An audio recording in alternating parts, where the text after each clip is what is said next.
Merhaba değerli dostlarım. Bugünkü videomuzda hayatınızı değiştirecek ve iyi karmayı çekmenize yardımcı olacak 12 az bilinen karma yasasına değineceğiz. Karma, Sanskritçe eylem anlamına gelen bir kelimedir ve sebep-sonuç yasasıdır. Newton'un hareket yasalarının eşdeğeridir. Her eylem eşit bir tepkiye sahiptir. Hepimiz karma hakkında soyut bir anlayışa sahibiz. Etrafta olup biteni söylediğimizde kastettiğimiz şeydir. Ancak bu şu soruyu akla getiriyor. İyi karmayı hayatınıza nasıl çekersiniz? Hayata yaklaşımınızı değiştirecek az bilinen 12 karma yasası var. 1. Büyük yasa, çekim yasasına benzer. Büyük karma yasası şu anlama gelir. Dünyaya ne verirseniz onu alırsınız. Yani ektiğinizi biçersiniz.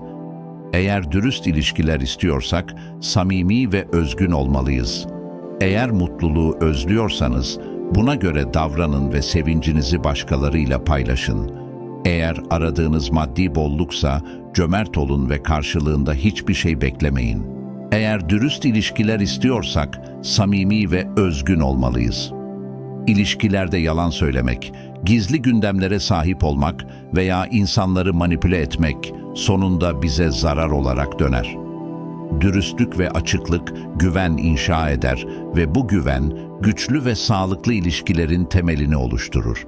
Gerçekten bağ kurmak, başkalarına karşı açık yürekli ve dürüst olmayı gerektirir. Eğer mutluluğu özlüyorsanız buna göre davranın ve sevincinizi başkalarıyla paylaşın. Mutluluk sadece kendimize sakladığımız bir duygu değildir. Başkalarına yardım etmek, onlara neşe vermek ve pozitif bir tutum sergilemek, çevremizdeki dünyayı daha mutlu bir yer haline getirir.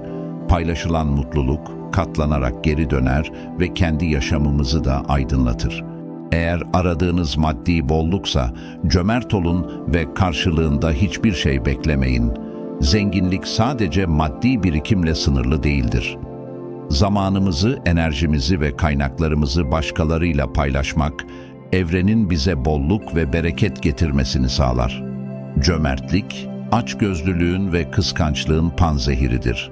Karşılık beklemeden vermek, gerçek zenginliği getirir. Yaratılış yasası.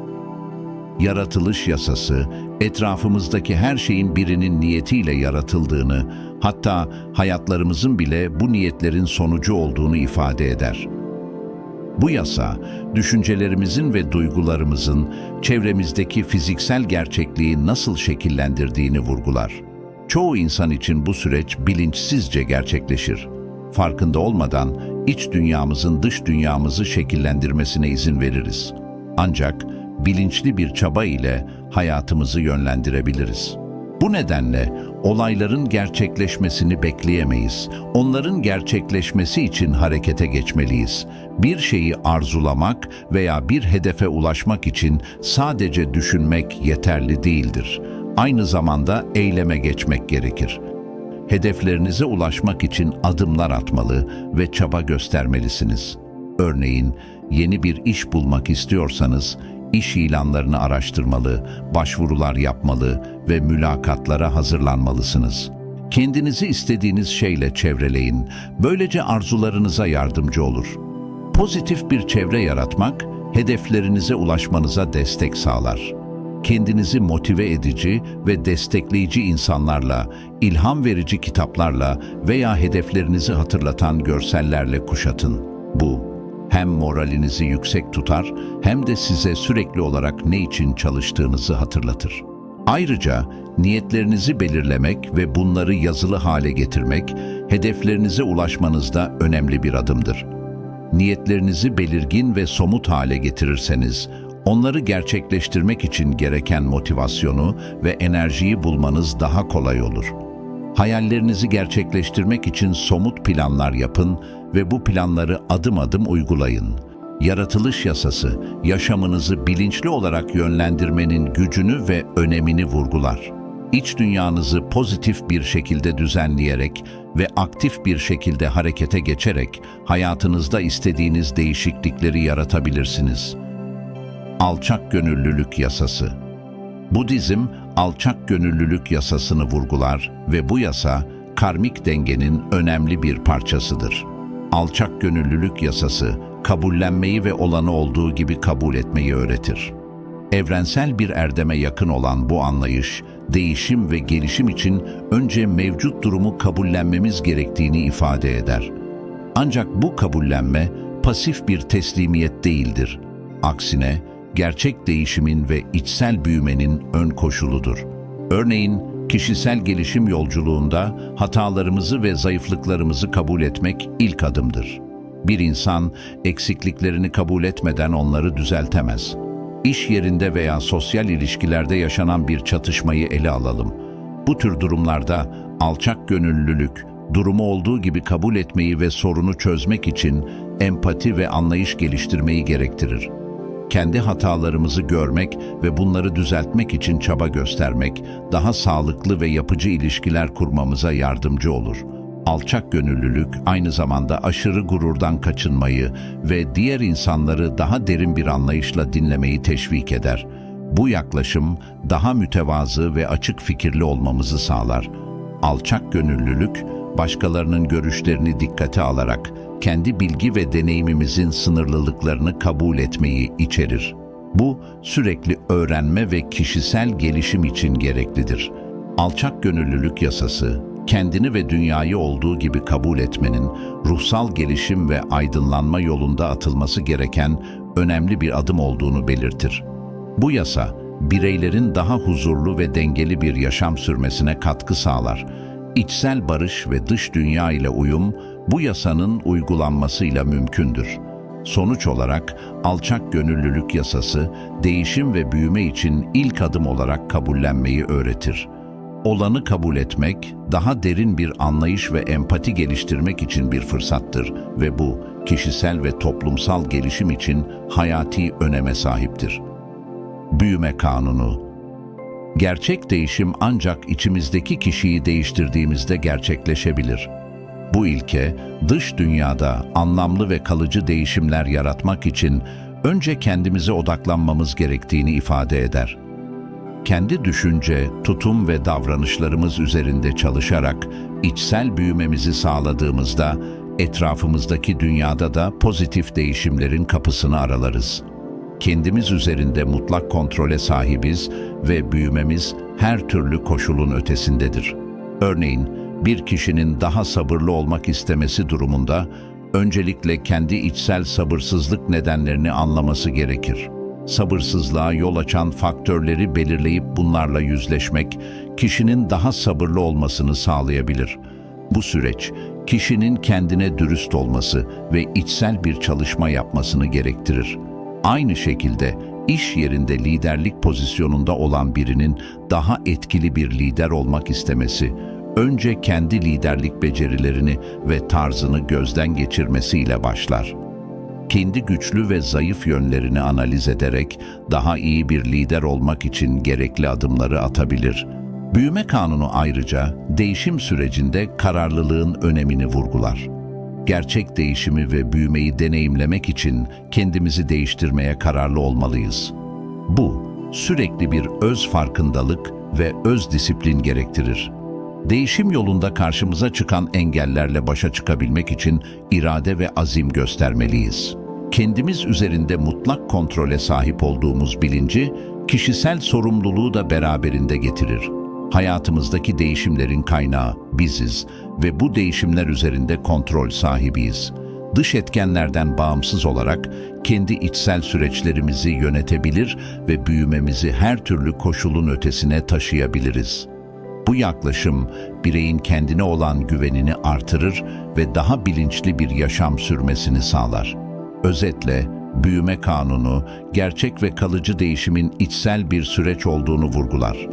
Kendi iç dünyamızda gerçekleştirdiğimiz her olumlu değişim, dış dünyada da olumlu yansımalar bulur.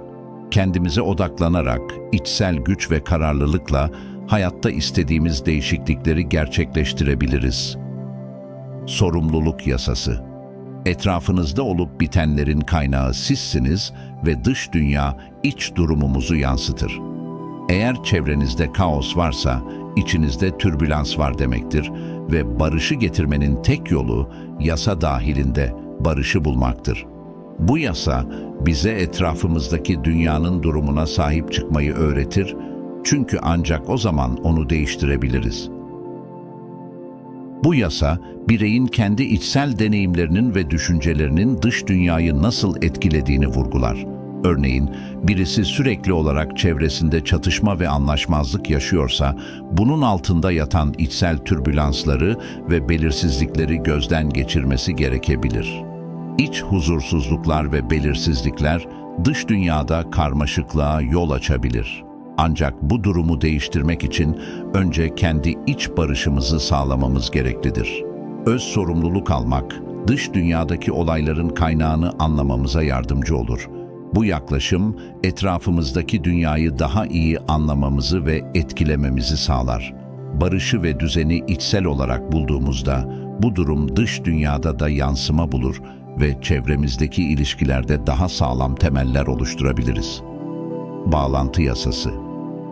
Hayatımızın bir yönüne diğerinden daha fazla önem verdiğimizde, geçmişten ziyade şimdiki zamana değer verebiliriz veya geleceğin burada ve şimdi olması ihtimalinin daha düşük olacağını düşünebiliriz. Ancak karma yasalarından biri olan bağlantı yasası, geçmişin, şimdinin ve geleceğin birbirine bağlılığını vurgular. İlki ve sonuncusu daha iyidir, çünkü her ikisi de 7 numaralı görevi başarmak için gerekli. Bağlantı yasası, zamanın kesintisiz bir akışı olarak algıladığımız hayatımızın önemli bir kavramını ortaya koyar. Geçmiş deneyimlerimiz, şu anki durumumuz ve gelecekteki potansiyellerimiz arasında derin bir ilişki bulunmaktadır. İlk olarak, geçmiş deneyimlerimiz bizi şu andaki durumumuza getirmiştir. Bu deneyimler, şimdiye kadar aldığımız kararlar ve yaşadığımız olaylarla şekillenmiştir. Şu anki zamanda ise geçmişteki eylemlerimizin sonuçlarını yaşıyoruz ve içsel deneyimlerimizle bu anı şekillendiriyoruz. Geleceğe gelince, bağlantı yasası geleceğin şimdi ve burada olması ihtimalinin daha düşük olduğunu belirtir. Yani şu anki eylemlerimiz ve düşüncelerimiz gelecekteki sonuçları belirleyecektir. Bu nedenle geçmişten gelen öğretileri anlamak ve şimdiki zamanda bilinçli eylemler yapmak, gelecekteki yaşamımızı şekillendirmede kritik öneme sahiptir. Bağlantı yasası, zamanın bütünlüğünü ve sürekliliğini vurgulayarak hayatımızın her anının birbirine nasıl bağlı olduğunu öğretir. Bu bilinçle hareket ederek geçmişten gelen dersleri şimdiki zamanda değerlendirip geleceğe doğru bilinçli adımlar atabiliriz. Odaklanma yasası. Zihnimiz birden fazla düşünce dizisini takip edemez ve eşit derecede yetkin olamaz. Bu nedenle en iyisi tek bir hedefe odaklanmaktır. Çoklu görev yerine merkezi hedef belirlemeliyiz. Karmik odaklanma yasası, daha yüksek ve daha düşük değerlere aynı anda odaklanamayacağımızı, olumsuz duyguları barındıramayacağımızı ve ruhsal olarak büyümeyi bekleyemeyeceğimizi öğretir. Odaklanma yasası, modern yaşamın yoğun uyarıcıları ve dikkat dağıtıcı unsurları arasında önemli bir denge ve disiplin gerektirir. Zihnimiz, aynı anda birden fazla görev veya düşünce üzerinde eşit derecede yetkin olamaz. Bu nedenle başarı ve derinlemesine büyüme için tek bir merkezi hedef belirlemek kritik önem taşır. Karmik odaklanma yasası, hayatımızın her alanında odaklanmanın önemini vurgular. Daha yüksek ve daha düşük değerlere aynı anda odaklanma çabası, içsel bütünlüğümüzü bozar ve ruhsal olarak gelişmemize engel olabilir. Olumsuz duyguları barındırma kapasitemiz sınırlıdır. Bu nedenle pozitif bir zihinsel duruş ve içsel huzur için olumlu odaklanma gereklidir. Ez cümle, odaklanma yasası bize, hayatımızı anlamlı kılan merkezi bir hedef belirleme ve ona doğru ilerleme disiplinini öğretir. Bu disiplin sayesinde ruhsal büyümemizi destekler ve içsel dengeyi sağlarız. Verme ve misafirperverlik yasası. Bu yasa, inançlarınızı göstermek zorunda kalacağınız bir zaman geleceğini öğretir. Bu yasa, kişiyi eylemlerinin inançlarını yansıtmasını sağlamaya teşvik eder. Verme ve misafirperverlik yasası, insanların yaşamlarında karşılıksız yardım etmelerini teşvik eder ve bu yardımların kişinin içsel değerlerini ve inançlarını dış dünyaya nasıl yansıttığını belirler. Bu yasa, vermenin sadece maddi açıdan değil, aynı zamanda ruhsal ve duygusal olarak da zenginlik sağladığını öğretir. İnsanlar, çevrelerine ne kadar cömert davranırlarsa, bu cömertliğin kendilerine de yansıdığını keşfederler. Örneğin, birisi sıkıntı içinde olan bir arkadaşına yardım eli uzatır ve ona destek olursa, bu kişi içsel olarak daha zengin ve memnun hisseder. Aynı şekilde bir topluluğun üyesi olarak yardımlaşma ve dayanışma kültürü geliştiren bir grup, bireysel olarak da daha güçlü ve mutlu olur. Verme ve misafirperverlik yasası, eylemlerimizin dünya görüşümüzü ve inançlarımızı nasıl yansıttığını vurgulayarak, bireylerin daha derin ve anlamlı ilişkiler kurmalarına olanak tanır. Bu yasa aynı zamanda başkalarına karşı samimi bir ilgi göstermenin, toplumsal ve kişisel iyilik hali için kritik bir rol oynadığını da öğretir. Değişim kanunu. Durumların sürekli kendini tekrar ettiği ve sanki hayatın hiçbir şeyin değişmiyormuş gibi göründüğü bir noktada bulundunuz mu? Aynı durumları tekrarlayarak size bir şeyler anlatıyorsa, bir anlamda karma yasalarından birini anlıyorsunuz. Değişim yasası. Siz onu başka bir yere yönlendirmek için pozitif enerji koyana kadar tarih kendini tekrar eder. Değişim yasası, yaşamımızdaki tekrar eden durumların bize bir şeyler anlatmaya çalıştığını ve bu durumları değiştirmek için içsel bir dönüşüm gerektiğini vurgular. Örneğin, sürekli olarak benzer ilişki problemleriyle karşılaşıyorsanız veya aynı türden iş sorunlarıyla mücadele ediyorsanız, bu durumlar sizin içsel dünyanızın bir yansıması olabilir. Bu yasa, negatif döngüleri kırmak için pozitif değişimler yapmanın önemini anlatır. Örneğin, bir kişi sürekli olarak başarısız ilişkiler yaşadığını fark ederse, önce kendi değerlerini ve ilişki algısını gözden geçirmesi gerekebilir. Bu içsel dönüşüm, gelecekte daha sağlıklı ilişkiler kurmasına yardımcı olabilir. Tarih kendini tekrar ederken, değişim yasası pozitif enerji ve bilinçli eylemlerle geçmiş deneyimlerin öğretilerinden ders alarak geleceği şekillendirmemizi sağlar. Bu süreç, kişisel gelişim ve yaşam kalitesinde önemli bir iyileşme sağlayabilir. Burada ve şimdi yasası. Bu karmik yasa, tamamen şimdiki zamanda olmayı öğretir. Her zaman sahip olduğumuz ve meşgul olacağımız tek şeyin burası ve şimdi olduğunu kabul eder. Geçmişe odaklanmanın tadını çıkarır, pişmanlığa yol açar. Bir ayağımız gelecekte ise geleceğe dair kaygıya neden olur. Buraya ve şimdiye geri dönün çünkü orası gerçekten yaşayabileceğiniz tek yerdir. Bu karmik yasa, hayatımızın değerini ve anlamını şimdiki an içinde bulmamız gerektiğini vurgular. Geçmişte yaşanan hatalar veya kayıplar üzerine düşünmek, insanları pişmanlığa sürükleyebilir ve iç huzuru bozabilir. Örneğin, bir iş görüşmesinde geçmişte yapılan bir hatayı düşünmek, o anın önemini göz ardı etmemize ve performansımızı olumsuz etkilememize neden olabilir. Gelecekle ilgili endişeler ise insanları kaygıya sürükleyebilir. Örneğin, maddi güvence veya ilişki beklentileri gelecek kaygılarına yol açabilir ve bu da insanların şimdiki anın keyfini çıkarmasını engelleyebilir. Burada ve şimdiye odaklanmak, hayatın sunduğu anlık deneyimleri takdir etmemizi sağlar. Örneğin, bir doğa yürüyüşünde doğanın güzelliklerini keşfetmek veya sevdiklerimizle kaliteli zaman geçirmek, anın değerini ve zenginliğini keşfetmemize yardımcı olabilir. Bu yasa, mindfulness ve şimdiki anın farkındalığıyla ilgili uygulamaları teşvik eder. Böylece iç huzurumuzu güçlendirir ve yaşam kalitemizi artırır. Bu arada mindfulness hakkında kısa bir bilgi vermek isterim. Mindfulness, bilinçli farkındalık. Şimdiki an içerisinde gerçekleşenlere dikkat etmek ve bu farkındalığı yargılamadan kabul etmek demektir. Bu uygulama, meditasyon ve günlük yaşamda yapılan egzersizlerle desteklenir. Mindfulness, stresi azaltmaya, odaklanmayı artırmaya ve duygusal refahı geliştirmeye yardımcı olur. Daha sonraki videolarda bu konu hakkında çok daha fazla bilgilere sahip olacağız. Sabır ve ödüllendirme yasası. Sabırda ustalaşan kişi diğer her şeyin üstesinden gelir.